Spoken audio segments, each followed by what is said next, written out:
السلام علیکم. که غواړئ چې خپل انګلیش امپروو او مضبوط کړئ نو د دې ویډیو نه بعد به انشاءالله ستاسو د انګلیش په زده کړه کې ډیره اضافه وشي، ځکه چې موږ غواړو ستاسو دپاره داسې ښایسته او ښه ویډیوګانې اپلوډ کړو کوم چې ستاسو انګلیش واقعي مضبوط او ښه کولی شي. نو موږ سره پاتې شئ او دا ویډیو تر اخره پورې ګورئ. راځئ چې سټارټ کړو. میلن میلن خټکي ته ویل کېږي. MELON میلن خټکي ته ویل کېږي. او بیا واټر میلن WATER MELON واټر میلن واټر میلن هندواڼې ته ویل کېږي. هندواڼه. انار انار ته په انګلیش کې څه وایي؟ پومیګرینیټ پومیګرینیټ پومیګرینیټ یعنی انار. ښه. فالسا فالسا یعنی ګورګورې. په انګلیش کې ګورګورو ته فالسا ویل کېږي. کیله کیلې ته په انګلیش کې څه ویل کېږي؟ بنانا BANANA بنانا یعنی کیله. جامن جامن خو به تاسو پیژنئ، تاسو ته چې کوم تصویر کې ښکاري تاسو کتلی شئ. دې ته په انګلیش کې څه وایي؟ جیمبل جیمبل JAMBUL جیمبل جیمبل یعنی جامن. پاینیپل پاینیپل پاینیپل پاینیپل ته پښتو کې انناس انناس وایي. ایپل ایپل خو تاسو پیژنئ چې آسان معنی دا هر سړی پیژني. APPLE ایپل. مڼه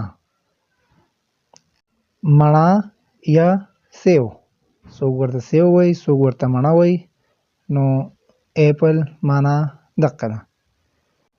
سټرابري سټرابري سټرابري مطلب ځینې خلک دې ته انناس یا توتي زمیني وایي، خو تاسو په خپله ژبه کې ورته څه وایئ؟ تاسو ته چې کوم تصویر کې ښکاري دقه تصویر ته تاسو وګورئ او موږ ته په کمنټ سیکشن کې ووایئ چې دې ته په انګلیش کې څه پښتو کې څه وایي. سټرابري.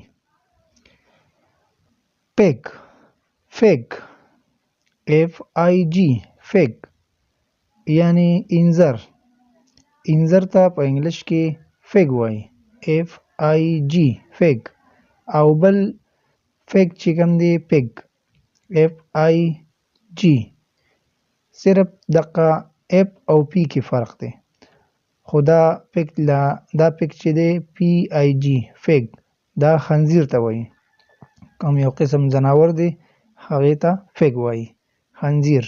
او یو پیګ چې دی فیګ FIG فیګ انځر ته وایي. پیر پیر نشپاتې نشپاتې ته په انګلیش کې پیر وایي پیر. انګور انګورو ته په انګلیش کې څه وایي؟ کوم تصویر کې چې تاسو ته ښکاري دې ته په انګلیش کې څه وایي؟ نو په کمنټ سیکشن کې موږ ته ولیکئ او موږ به ستاسو په تمه یو چې دې ته په انګلیش کې څه وایي. اپریکوټ اپریکوټ خرماڼی یا زردالو. پیچ پیچ شلتالو. مینګو MANGO مینګو. آم مینګو ته په پښتو کې آم وایي آم. اولایف زیتون اولایف زیتون. او د زیتونو تیلو ته په انګلیش کې څه وایي؟ اولایف اویل د زیتونو تیل. Alright dear friend, finally here is the end of lesson. امید کوم چې تاسو به دا ویډیو خوښه شوی وي. See you inshallah the next time. د الله په امان خوشحال او آباد اوسئ.